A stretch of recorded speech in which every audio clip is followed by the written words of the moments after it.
Her stepsister tripped her for shame at the feast, but the Alpha King did something unforgettable.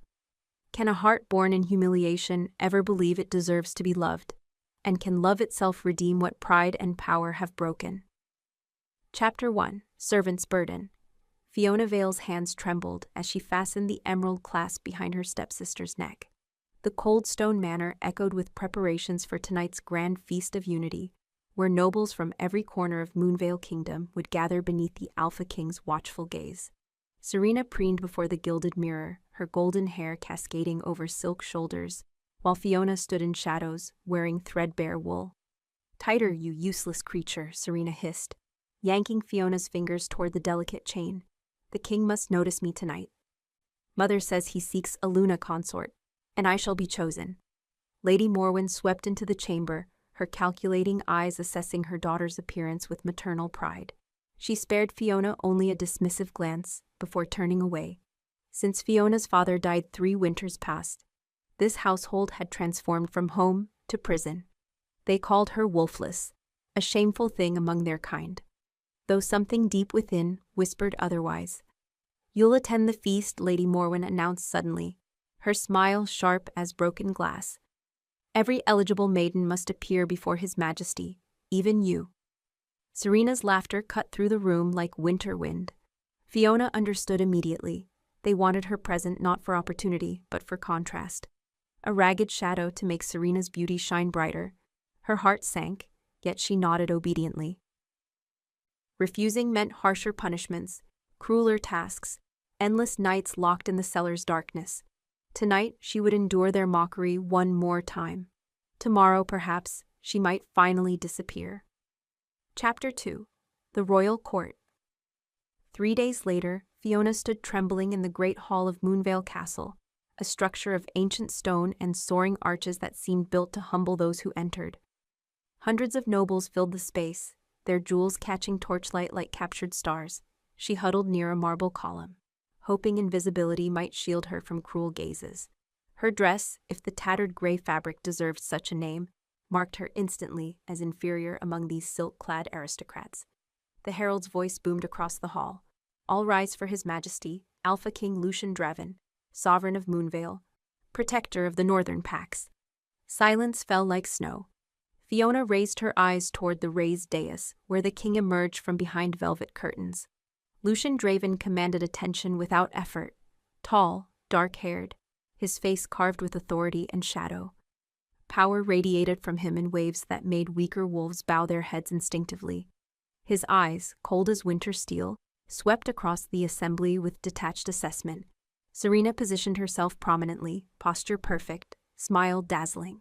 Lady Morwen had coached her daughter for weeks, teaching her every graceful gesture designed to capture royal attention. Other noble daughters employed similar tactics, each desperate to become Luna Queen. Yet as Lucien's gaze moved through the crowd, it paused. Fiona felt the weight of his stare like physical touch. Her breath caught. She pressed herself harder against the pillar, confused and frightened by the intensity of his focus. Why would the Alpha King notice her? She was nothing, less than nothing in this glittering world. The moment stretched impossibly long before he looked away. Chapter 3. The Fall. The feast began an hour after sunset, tables groaning beneath roasted meats, honeyed pastries, and wine that flowed like rivers. Fiona had been relegated to serving duties, carrying platters between kitchens and noble tables, while avoiding her stepfamily's vindictive whispers. Exhaustion weighed her limbs, but she moved carefully, knowing any mistake would bring punishment later. Serena held court among young nobles, her laughter musical and deliberate, designed to carry toward the king's table. She had positioned herself perfectly within Lucien's sightline, though he seemed more interested in discussions with his advisors than the parade of eligible maidens. "Fiona," Lady Morwen's voice sliced through the noise. "Bring wine to the western tables, quickly." She hurried to obey, balancing a heavy silver tray. The crowd pressed close, nobles jostling for better positions, their voices rising in competition. As she navigated through the chaos, Serena stepped backward, directly into her path. Time fractured. Fiona felt her ankle twist as Serena's heel caught her foot. The tray launched upward, wine arcing through air like crimson rain. She crashed forward, unable to stop her momentum, and collided with the edge of the royal dais. Crystal goblets shattered. Food scattered across marble floors. Laughter erupted instantly, cruel and delighted. Fiona lay sprawled at the king's feet, her face burning with humiliation, wine soaking through her already ruined dress. She couldn't breathe, couldn't think beyond the crushing shame. Serena's satisfied smile burned itself into her consciousness. Then, silence. Complete, absolute silence as Alpha King Lucien rose from his throne. Chapter 4. The King's Declaration. Lucien descended 3 marble steps, his boots clicking against stone in the sudden quiet. Every eye in the great hall fixed upon him, confusion rippling through the assembly. Fiona remained frozen on the floor, too mortified to move, certain he approached to pronounce judgment for her clumsiness. She had ruined the sacred feast, disrupted the king's evening. Surely punishment would be severe. Instead, strong hands lifted her gently.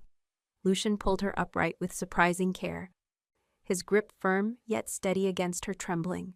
He stood close enough that she could see golden flecks within his steel-gray eyes, could smell cedar and night air clinging to his dark, formal attire.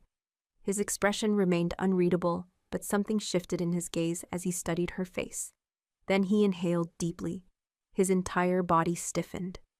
"The moon has spoken," Lucien announced, his voice carrying to every corner of the hall. "This Omega is mine." Gasps echoed through the chamber. Fiona's mind went blank. Impossible. She had misheard. The Alpha King couldn't possibly mean. But Lucien turned her gently toward the crowd, his hand remaining on her shoulder in unmistakable claim. "By the ancient laws of our kind and the will of the moon goddess herself, I declare Fiona Vale my fated mate and future Luna Queen of Moonvale." Chaos erupted. Nobles shouted protests. Serena's face twisted with rage and disbelief. Lady Morwen looked as though she might faint. The king's advisors exchanged alarmed glances, clearly shocked by this unprecedented announcement. Fiona swayed, darkness creeping at the edges of her vision. This couldn't be real. She was nobody, wolfless, powerless, unworthy of such destiny. Yet Lucien's grip remained steady as the world spun around them. Chapter 5. The Palace Halls. 7 days passed before Fiona could process her new reality. The palace had become her prison and sanctuary simultaneously, a labyrinth of stone corridors, tapestried chambers, and servants who regarded her with barely concealed disdain. Lucien had installed her in the Luna's quarters, a suite of rooms that hadn't been occupied in decades, their grandeur both overwhelming and isolating. She rarely saw the king himself. Royal duties consumed his days, and advisors protested the match loudly enough that their arguments echoed through hallways. Fiona existed in limbo, neither servant nor queen, belonging nowhere. Today she wandered the eastern gardens, seeking solitude among winter roses and frozen fountains. The cold bit through her new velvet cloak, one of dozens provided by silent maids who dressed her like a doll each morning. She still expected to wake and find this all a strange dream, herself back in Lady Morwen's cellar. "You shouldn't be alone," the voice made her spin. A tall man approached, his military bearing marking him as important. Dark hair fell across sharp features, and his eyes, amber and assessing, studied her with obvious skepticism. "I'm Beta Rowan, the king's second-in-command and oldest friend," Fiona curtsied awkwardly, uncertain of proper protocol. "I apologize if I've trespassed. You're the Luna now, supposedly." Rowan's tone carried skepticism. "You can go anywhere you wish. Though I'd advise caution. Not everyone accepts this situation." The word situation stung like a slap. She understood his meaning clearly. He doubted the bond, questioned her worthiness, suspected manipulation. How could she blame him? She questioned everything herself. "I never asked for this," she whispered. Rowan's expression softened slightly before hardening again. Neither did the kingdom. Chapter 6. The First Test. 2 weeks after the feast, Fiona faced her first formal obligation. The Council of Alphas had assembled to discuss the king's controversial mate choice, and tradition demanded she attend.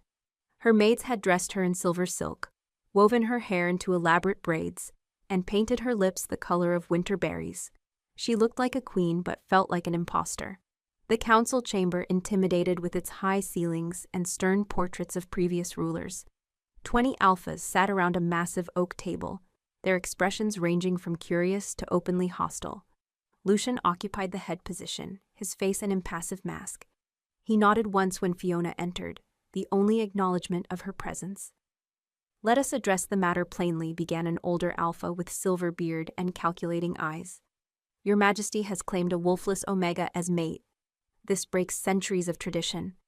The Luna Queen must be strong, must command respect, must be chosen by the moon goddess," Lucien interrupted coldly. "Which Fiona was. I felt the mate bond the moment I scented her. Do you question the goddess's will, Elder Magnus?" The room fell silent. Challenging divine authority was dangerous territory, yet doubt remained palpable. Another alpha leaned forward, addressing Fiona directly for the first time. "Have you felt this bond, girl? Has your wolf acknowledged the king as mate?" Fiona's throat closed. She hadn't felt anything, no bond, no wolf, no certainty. Just confusion and overwhelming fear. The truth would destroy everything, yet lies felt impossible beneath so many penetrating stares. "My wolf," she began softly, voice barely carrying, "has not yet awakened." The room erupted. Shouts overlapped, accusations flew, Lucien's jaw tightened. Though he said nothing in her defense, Fiona wished the floor would swallow her whole. Chapter 7. Whispers and Warnings. That evening, Fiona retreated to her chambers, humiliation burning fresh. She had failed the king publicly, exposed their bond as potentially false, given enemies ammunition against them both. Perhaps Lady Morwen had been right. She was worthless, undeserving of even basic kindness, certainly unfit to stand beside an Alpha King. A knock interrupted her spiral of self-recrimination. She expected servants or perhaps Rowan with more pointed criticism. Instead, an elderly woman entered, moving with surprising grace despite her years. She wore simple gray robes, and her eyes, one silver, one gold, fixed on Fiona with unsettling intensity. "I am Elder Cullen," the woman announced, settling into a chair without invitation. "The king's seer and advisor on matters of prophecy." Fiona curtsied belatedly. "Honored elder, You don't know what you are." Callan's statement cut through pleasantries. "They call you wolfless, but I sense something deeper. Something ancient sleeping beneath your skin." Hope flickered dangerously in Fiona's chest. "My wolf hasn't manifested since childhood. Everyone is blind." Callan leaned forward, her mismatched eyes seeming to see through flesh and bone. "Your father was not merely a minor noble child. He was the last guardian of the first Luna bloodline, descended directly from the moon goddess's chosen. He hid you, suppressed your power with protective spells, kept you safe from those who would destroy you." The revelation struck like lightning. Fiona's mind reeled, memories shifting into new patterns. Her father's secretive nature, his mysterious death, Lady Morwen's sudden marriage into their family, the way Serena had always looked at her with something beyond mere jealousy, envy mixed with fear. "They know," Fiona whispered. "My stepfamily knows what I am." Callan nodded grimly. "And they've worked for years to ensure your power never awakens." Chapter 8. The Luna Mark. 3 nights later, assassins infiltrated the palace. Fiona woke to the sound of steel against steel, shouts echoing through corridors designed to carry sound. She threw on a robe and rushed toward the noise, instinct overriding common sense. Guards battled shadow-clad figures near the king's chambers, and horror seized her. Lucien was in danger. She shouldn't have been capable of what happened next. An assassin broke through the defensive line, blade raised toward the king's door. Fiona didn't think, didn't pause, simply threw herself between threat and target. Her body moved with impossible speed, and when the assassin's sword descended, her raised hands blazed with silver light. The blade shattered, the assassin flew backward, hitting the wall with bone-breaking force. Power surged through Fiona's veins like liquid moonlight, burning away exhaustion and fear. Her skin glowed with ethereal radiance, and beneath her right collarbone, a crescent mark appeared, silver fire against pale flesh, pulsing with ancient magic. The Luna Mark, undeniable proof of her heritage. Lucien emerged from his chambers, sword drawn, his eyes widening at the sight of her luminous form. The remaining assassins fled. Their mission failed. their employer's plans crumbling. Guards surrounded Fiona protectively, though she posed no threat now that the danger had passed. The light faded gradually, leaving her trembling and exhausted. "How?" Lucien breathed, approaching carefully. His fingers traced the still glowing mark at her collarbone. "You're the first Luna's heir. The bloodline lives." Fiona collapsed into his arms, unconscious, as palace bells rang out in alarm.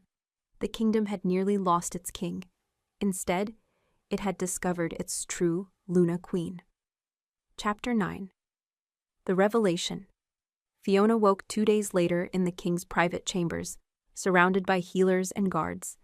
Lucien sat beside her bed, his expression unreadable, but his presence constant. Elder Colin stood nearby, satisfaction evident despite the gravity of recent events. "Your father's protections have broken," Callan explained as Fiona struggled to sit upright. "When you faced death protecting the king, your wolf shattered the suppression spells. The Luna mark is irrefutable. You carry the moon goddess's blessing, the power to unite packs and restore balance to our fractured kingdom." Lucien's hand found hers, warm and steady. "I knew you were my mate from the moment I scented you, but I didn't understand the full truth. You're not just destined to stand beside me, Fiona. You're destined to lead our people into a new era."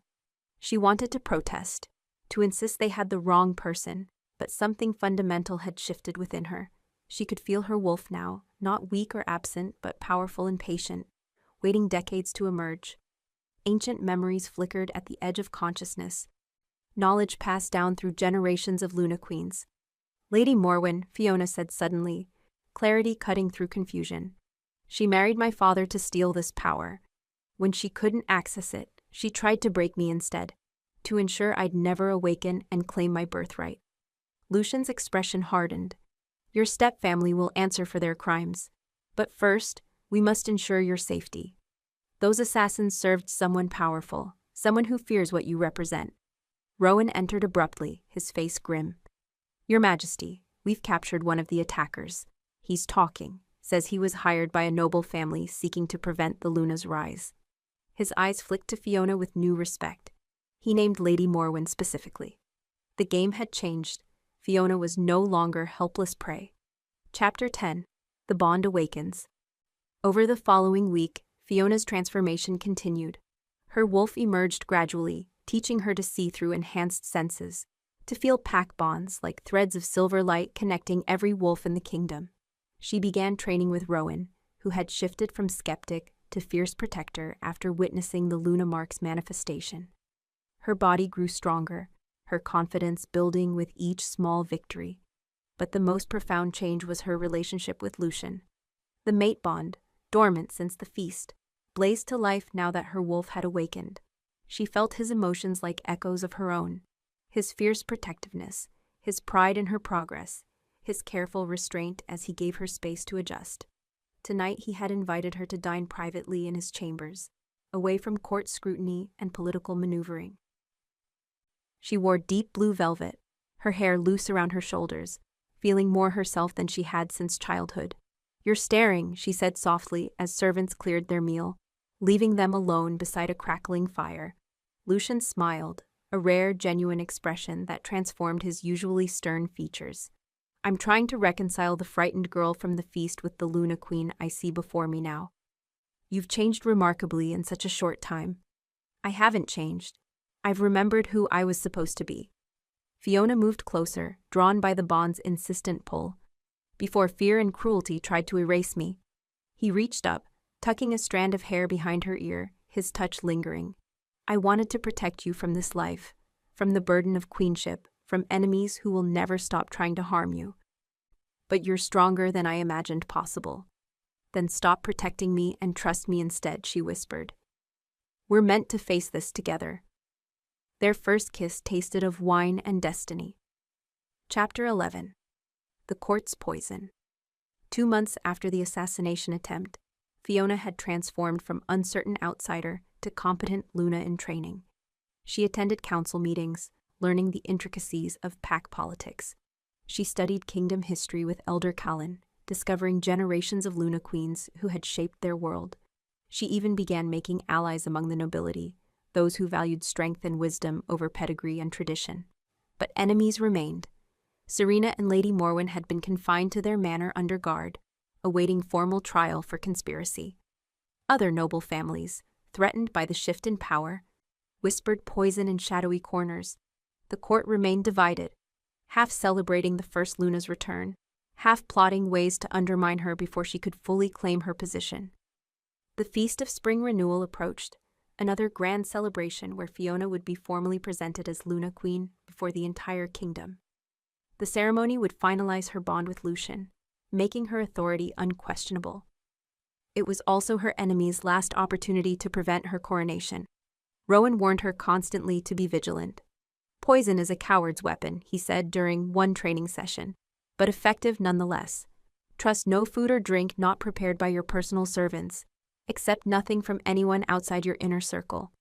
Fiona understood the danger intellectually, but part of her remained naive. Unable to fully grasp that people she'd never met wished her dead simply for existing. That innocence would cost her dearly. The night before the feast, her maid brought evening tea, a nightly ritual Fiona had grown to enjoy. She drank deeply, savoring chamomile and honey, never suspecting the betrayal hidden within her own household. By morning, she would understand that evil wore many faces, and mercy could be fatal. Chapter 12. The Trial's Beginning. The Feast of Spring Renewal dawned bright and beautiful, sunlight streaming through palace windows to illuminate preparations throughout the castle. Fiona woke feeling strange, her wolf restless, her senses unusually sharp, an odd burning in her veins she couldn't identify. She attributed the discomfort to nerves about the upcoming ceremony. Maids dressed her in white silk embroidered with silver thread, the ceremonial gown of Luna Queens throughout history. The Luna mark at her collarbone glowed softly, visible through the sheer fabric overlay. She looked every inch the royal her bloodline promised, though inside, she still sometimes felt like the frightened girl from the feast. The ceremony began at noon in the Great Hall, now decorated with spring flowers and flowing banners. Hundreds gathered to witness. Nobles, common folk, representatives from every pack in the kingdom. Lucien stood before the throne, magnificent in formal attire, waiting to bind their lives officially before the moon goddess and assembled witnesses. But before Fiona could join him, a voice rang out. "I challenge this coronation." The crowd parted. Serena stepped forward, accompanied by palace guards and several council members. Her face showed false sorrow, her voice trembling with manufactured concern. "I come not in jealousy but duty," Serena announced loudly. "Evidence has emerged that Fiona Vale practices dark magic, that she bewitched our beloved king using forbidden arts. I have witnesses who will testify." "Lies," Rowan moved to intercept, but Lucien held up one hand, stilling the room. "If accusations stand, tradition demands a trial," the king said, his voice carefully neutral, despite fury burning in his eyes. "Fiona, do you accept the court's judgment? She had no choice. Refusing would make her appear guilty. I accept." The trial would determine everything. Chapter 13. Serena's Deception. The trial convened immediately in the council chamber, with Elder Magnus presiding as neutral arbiter. Lucien could not serve as judge. His mate bond disqualified him from impartiality. He sat beside Fiona, their hands linked beneath the table, while accusers paraded false evidence and twisted testimony. Serena played her role masterfully. She wept, she testified with apparent reluctance. She presented proof of witchcraft, crude talismans supposedly found in Fiona's childhood room, accounts from servants claiming they'd witnessed suspicious behavior, even forged letters allegedly written by Fiona planning to enchant the king. Lady Morwen remained notably absent from proceedings, and Fiona realized with cold clarity that her stepmother had orchestrated this entire performance. Serena was merely the visible blade, while Morwen controlled the hand wielding it. "I never wanted this power," Serena claimed, tears streaming convincingly. "I only sought to protect our kingdom from deception. Fiona was always strange, always secretive. Now we know why. She practiced forbidden magic, suppressed her nature, manipulated events to trap the king in false bonds." The council members exchanged worried glances. Some believed the accusations, while others remained skeptical. But doubt was spreading, exactly as intended. Finally, Elder Colin stood. If Serena speaks the truth, let her prove it. Bring Wolfsbane to test the Luna's nature. True Luna blood resists poison. False witchcraft cannot. Fiona's stomach dropped. Wolfsbane was dangerous even in small doses. But tradition demanded the test, and refusing would seal her guilt. She nodded acceptance. A servant brought a small vial of purple liquid. Fiona reached for it, and Serena lunged forward, grabbing the container first. "Let me serve it," Serena insisted sweetly, "to prove my intentions are pure." The trap sprang shut. Chapter 14. The Poison's Truth. Serena poured the wolfsbane into a ceremonial chalice, her movements careful and deliberate, but as she handed the cup to Fiona, their fingers brushed briefly. In that instant, Fiona's heightened senses caught something wrong, an additional scent beneath the wolfsbane, another toxin infinitely more dangerous, Nightshade, the Luna killer. Understanding crashed over her. The tea last night had contained the first dose, preparing her system. This second dose would complete the poisoning, severing her bond with Lucien permanently, while appearing to be simple wolfsbane exposure. Serena would claim the test itself proved Fiona's false nature, and by the time healers identified the real poison, irreversible damage would be done. Fiona met Serena's eyes and saw triumph gleaming there. Her stepsister truly believed she had won. But what Serena didn't understand, what no one in this room except Elder Colin suspected, was that Luna's blood didn't merely resist poison, it transformed it. Fiona raised the chalice to her lips and drank deeply. Fire exploded through her veins. She gasped, falling to her knees as pain overwhelmed every sense. Lucien lunged forward, catching her before she collapsed completely. Shouts filled the chamber, some vindicated, others horrified. Serena stepped back, smile barely suppressed. But then the Luna mark blazed white-hot. Silver light erupted from Fiona's skin, flooding the room with radiance so intense that nobles shielded their eyes. The poison that should have killed her instead awakened something ancient, something dormant, something terrifying. Her Luna wolf emerged fully for the first time. The transformation was instant and absolute. Where Fiona had knelt, a massive silver wolf now stood, eyes glowing with lunar fire, power radiating in visible waves. She was twice the size of any normal wolf, her coat shimmering like captured moonlight, and when she growled, the very stones trembled. Chapter 15. The Luna Wolf. The chamber erupted into chaos. Nobles scrambled backward, guards drew weapons uncertainly, and Serena screamed. But the Luna Wolf focused on one target alone, her treacherous stepsister who had tried twice now to destroy her. Fiona's consciousness merged with her wolf's ancient awareness. She saw Serena clearly now, not just a jealous girl, but a pawn in darker schemes. Behind her stepsister stood shadows of conspiracy, threads of betrayal extending far beyond simple family rivalry. Lady Morwen's involvement ran deeper than anyone suspected. The wolf padded forward slowly, each step deliberate. Serena backed against the wall, her false tears replaced by genuine terror. "Please," she whimpered. "I was forced. Mother made me." Truth at last. The wolf's growl deepened, demanding more. "The coven," Serena gasped, words tumbling out desperately. "Mother belongs to the Shadow Coven. They want the throne, want to destroy the first Luna's bloodline before you can restore the old ways. I was just following orders." "Silence!" Lady Morwen's voice cracked through the hall like thunder. She stood in the doorway, no longer hiding behind maternal facades. Dark energy swirled around her, revealing her true nature, a sorceress of considerable power who had hidden among them for years. The Luna wolf turned, recognizing the real enemy. Morwen smiled coldly. "You should have remained broken, little Omega," she hissed. "Now you've forced my hand." She raised her hands, and shadows began to coalesce, taking forms both terrible and familiar. The Shadow Coven's warriors, creatures of nightmare and dark magic, materialized throughout the chamber. The trial had become a battlefield, and the true war for Moonvale's future had finally begun. Lucien shifted instantly, his massive black wolf positioning beside Fiona's silver form. Together, they faced the darkness. Chapter 16. The Battle for Truth. The council chamber descended into warfare. Morwen's shadow warriors attacked with supernatural speed. their forms smoke-like and difficult to target. Noble wolves shifted rapidly, some to defend, others fleeing toward exits. Guards fought desperately against enemies that reformed after each strike, but the Luna wolf possessed power they hadn't anticipated. Fiona raised her head and released a howl that shattered windows and froze shadow warriors mid-attack. Silver light exploded outward in waves, and where it touched darkness, the shadows dissolved like fog before sunrise.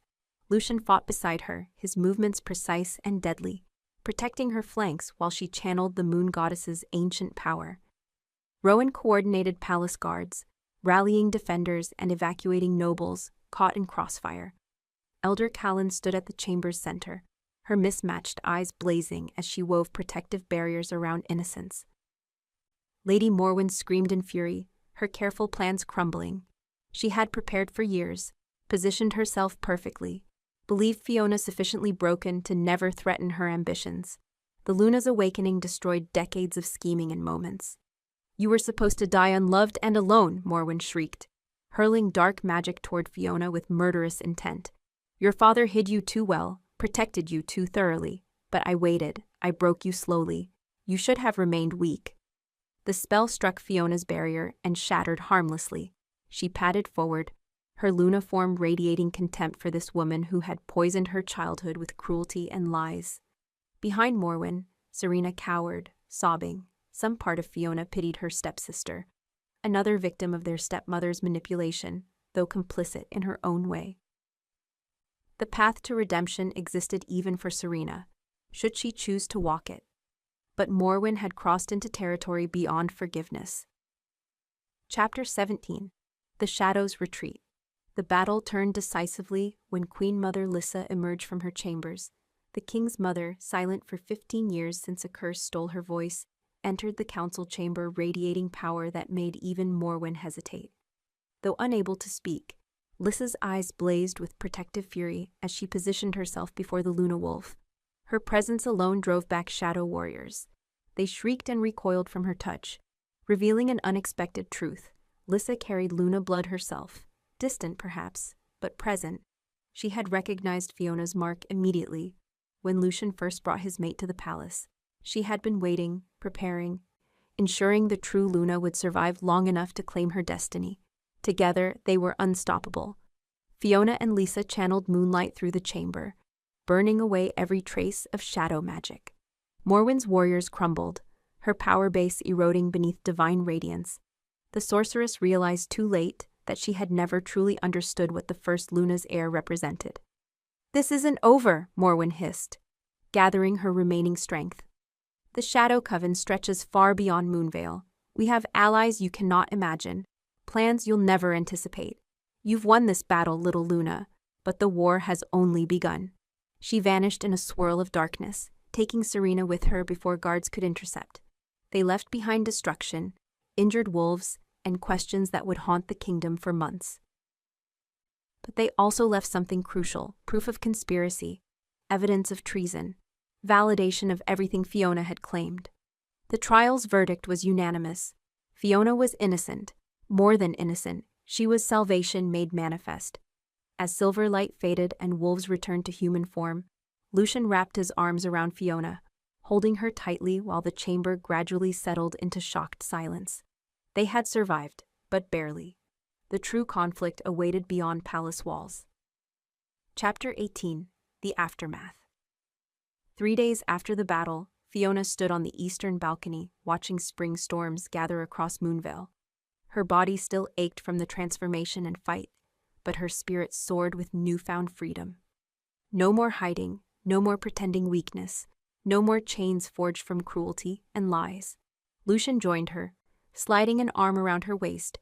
They remained silent for long moments, simply existing together, their mate bond humming contentedly despite surrounding chaos. The kingdom buzzed with rumors about the Shadow Coven. Debates raged in council chambers about security measures, and common folk whispered prayers to the moon goddess for guidance. "Morwen will return," Fiona said quietly. "She won't abandon her ambitions simply because one attempt failed. Let her come." Lucien's voice carried absolute conviction. "You're not the frightened girl she tried to break anymore. You're the Luna Queen our people have waited generations to follow, and I will stand beside you against whatever darkness emerges." She leaned into his warmth, grateful for his steady presence. Their relationship had evolved from political arrangement to genuine partnership, with love growing like flowers through stone, slowly but inevitably transforming everything it touched. Rowan appeared in the doorway, his expression carefully neutral. "Your Majesty, the Luna's Guard has assembled. 50 of our finest warriors, sworn to protect the Luna with their lives. They await your inspection." Fiona turned, surprise evident. "A personal guard?" "Tradition for Luna Queens," Lucien explained with a slight smile. "Especially those who attract assassination attempts with alarming frequency. You'll also have advisors, ladies-in-waiting, and various attendants. The coronation is scheduled for next month's full moon. Until then, we will prepare." Reality settled over her. This was truly happening. She would become Luna Queen, would lead alongside Lucien, and would shape the kingdom's future. The wait felt simultaneously terrifying and exhilarating. "Then we'd better get started," she said firmly. "We have a kingdom to unite and enemies to outmaneuver." Chapter 19. Building Alliances. The following weeks blurred together in endless meetings, ceremonies, and strategic planning. Fiona threw herself into learning everything required of a Luna Queen: pack dynamics, trade agreements, territorial disputes, historical precedents. She met with noble families individually, gauging loyalty and identifying potential allies against the Shadow Coven's influence. Many who had doubted her at the trial now offered genuine support, impressed by her transformation and power. Others remained skeptical, their prejudices too deeply rooted to overcome easily. But gradually, steadily, Fiona built a coalition of wolves committed to protecting the kingdom against dark magic's encroachment. Elder Colin became her primary advisor, teaching her to control the Luna Wolf's power and access ancient memories embedded in her bloodline. "Every Luna Queen carries the wisdom of those who came before," Callan explained during one lesson. "You're never truly alone. Your ancestors watch and guide, their knowledge flowing through you when needed most." Rowan transformed from critic to friend, his initial hostility replaced by fierce loyalty.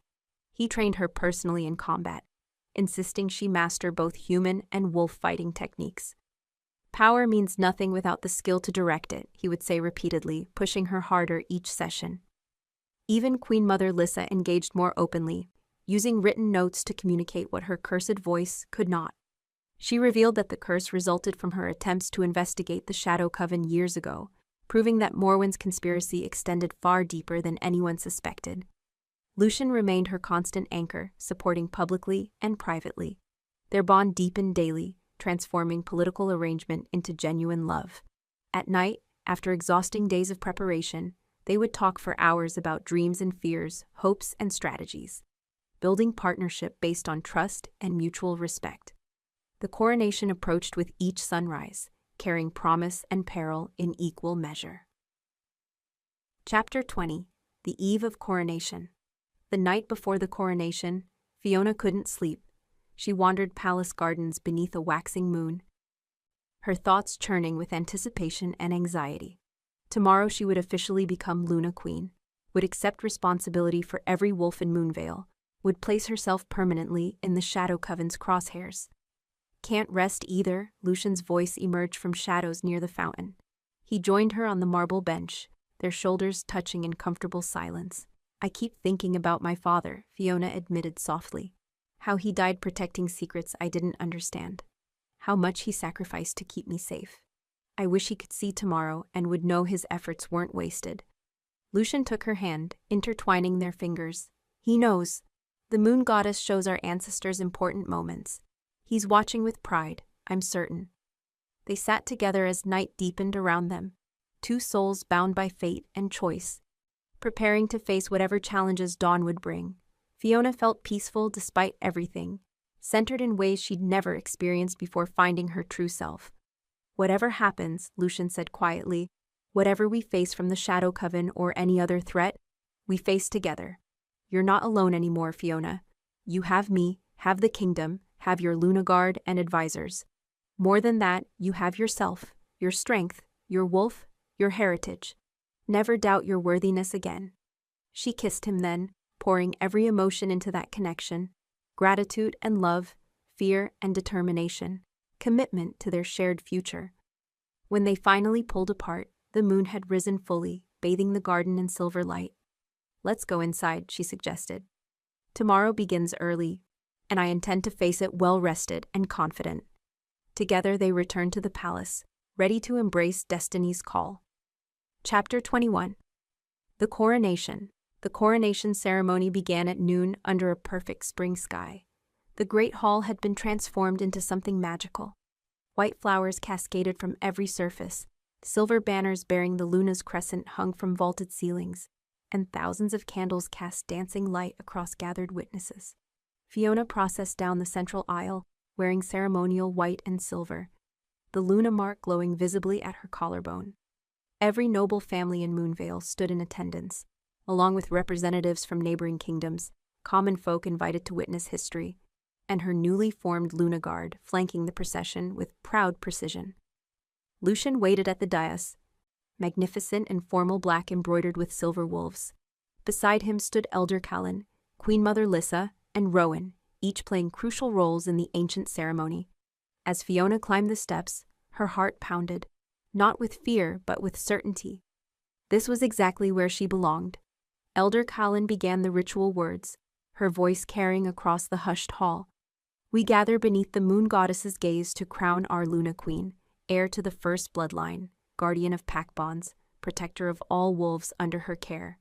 Do you, Fiona Vale, accept this sacred duty?" "I do," Fiona replied clearly, her voice steady and strong. "Do you swear to lead with wisdom, to protect the weak, to unite the divided, to honor the moon goddess above all earthly powers?" "I swear it by my blood and my wolf." Lucien stepped forward, carrying a delicate silver crown adorned with moonstones. He placed it gently on her head, his eyes shining with emotion. "I present Luna Queen Fiona, my mate and co-ruler, chosen by divine will and proven through fire.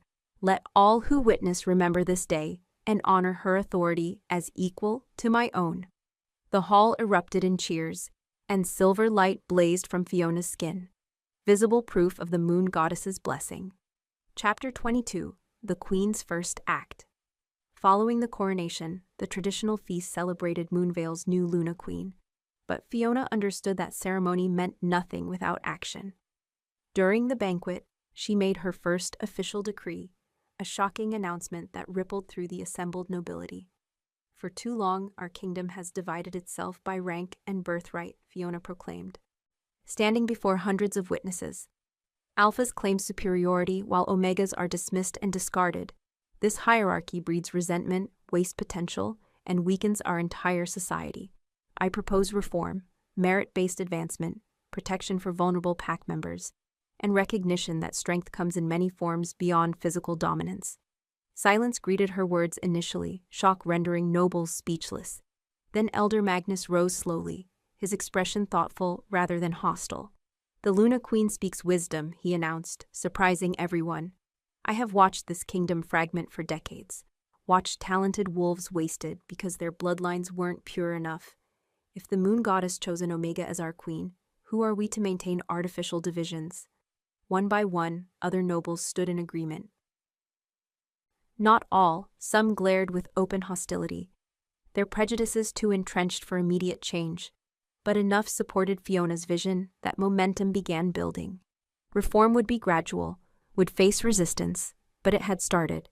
Lucien watched with obvious pride as his mate navigated political waters expertly, winning allies through carefully crafted arguments and genuine passion. She wasn't merely his queen now, she was becoming Moonvale's heart, the bridge between tradition and progress. As the feast continued late into evening, Fiona allowed herself a moment of satisfaction. She had survived humiliation, assassination, poisoning, and battle. She had transformed from frightened servant to Luna Queen. And now, finally, she could begin building the kingdom her father had hoped she would one day lead. Chapter 23. Shadows on the Horizon. Peace lasted exactly 17 days. Fiona was reviewing territorial reports when Rowan burst into her study, his face grim. "Your Majesty, we've received word from the northern border. Villages are being attacked, not by rival packs, but by shadow creatures, the same type Morwen summoned during her assault on the palace. Fiona stood immediately, her Luna instincts flaring in alarm. Casualties?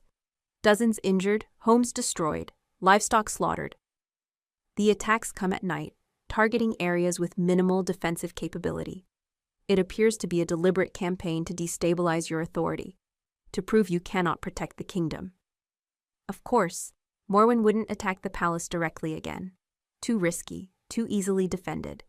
Instead, she would erode confidence in the new Luna Queen through peripheral assaults, demonstrating that Fiona's power, however impressive, couldn't be everywhere simultaneously. Assemble the council, Fiona ordered, and send word to my Luna Guard. We ride north at dawn. Lucien appeared in the doorway, having clearly overheard. I'm coming with you, she almost protested, knowing the king couldn't abandon the capital frequently. But one look at his determined expression told her argument would be futile. They were partners now, in all things. Then we go together, she agreed. Morwen wants to prove I'm weak, that my coronation changed nothing fundamental. Let's show her exactly how wrong she is. That night, preparations began for the Luna Queen's first military campaign. She would defend her people personally, would face the Shadow Coven's darkness with moonlight, would prove that real strength came not from cruelty, but from protecting those who couldn't protect themselves. Her father would be proud. Chapter 24. The Northern Campaign. The journey north took 3 days, allowing Fiona to witness firsthand the damage inflicted on border communities. Shadow attacks had been surgical, targeting food stores, water sources, and defensive positions while avoiding direct confrontation with organized forces. Morwen understood strategy, knew that destabilizing infrastructure proved more effective than dramatic battles, but she hadn't anticipated the Luna Queen's response. Fiona didn't merely drive back shadow warriors, she healed the wounded, reinforced damaged buildings, and established protective wards around each village. Her Luna power manifested in ways beyond combat, demonstrating that true queenship meant service, not dominance. The Northern Wolves, initially skeptical of their new Luna, witnessed her fighting beside common soldiers, using her body to shield villagers during attacks, going days without proper rest to ensure everyone else's safety. Respect transformed into genuine loyalty. When she left each community, the residents begged her to return, to stay, to continue leading them toward better futures. Lucien fought at her side throughout, his presence reassuring and his combat skills formidable. Together they coordinated defenses, tracked shadow creature patterns, and slowly pushed Morwen's forces back toward the wilderness. Rowan commanded the Luna Guard brilliantly, while Elder Callan worked tirelessly to strengthen magical protections. On the campaign's final night, they cornered a major Shadow Coven outpost. The battle was fierce. Shadow warriors fought desperately, knowing capture meant execution. But moonlight proved stronger than darkness. Fiona's power blazed through the enemy position, burning away shadow magic and forcing survivors to flee into mountains beyond Moonvale's borders. Among the captured enemies, they found crucial intelligence, maps showing Shadow Coven strongholds throughout neighboring kingdoms, proof that Morwen's conspiracy extended far beyond Fiona's personal vendetta. This was about overthrowing the entire Luna bloodline system, replacing divine rule with dark magic's dominion. The war had only just begun. Chapter 25. The Luna's Promise. 6 weeks after departing, the royal party returned to the capital victorious, but sobered. The northern campaign had succeeded militarily, but revealed threats more extensive than anyone imagined. The Shadow Coven possessed resources, allies, and ambition that would require years to fully counter. Yet Moonvale had changed during Fiona's absence. News of her northern victories had spread rapidly, transforming public opinion completely. Common wolves who once doubted now celebrated their Luna Queen. Noble families who initially opposed her reforms now lined up to swear renewed loyalty. Even traditionally conservative alphas admitted that her leadership had proven exceptional. The day after their return, Fiona stood before the assembled court, making a solemn promise. The darkness that threatens our kingdom will not prevail. I swear by the moon goddess and the blood of every Luna Queen who came before me, I will protect this kingdom, will unite our fractured packs, and will build a future where every wolf can thrive, regardless of birth or rank. The Shadow Coven believes fear will break us. They are wrong. we are stronger together than any darkness can comprehend." Applause thundered through the hall. Lucien stood beside her, his pride evident, their bond visible to everyone present. They had become exactly what Moonvale needed, partners in every sense, balancing each other's strengths and compensating for weaknesses. That evening, as Fiona stood on her balcony watching sunset paint the kingdom gold, Elder Colin joined her quietly. "The seer collapsed during prayer this morning," Callan said, without preamble. He whispered a prophecy before losing consciousness. "The goddess's heir has risen, but her shadow rises too. Light and dark will dance until one consumes the other." Fiona nodded, unsurprised. She had felt it growing, a mirror to her power, an opposite force gathering strength.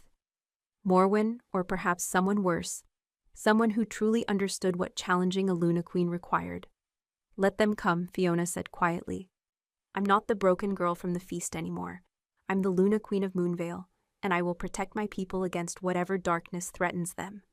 Far beyond the northern borders, in a fortress of shadow and stone, Lady Morwen knelt before an obsidian altar.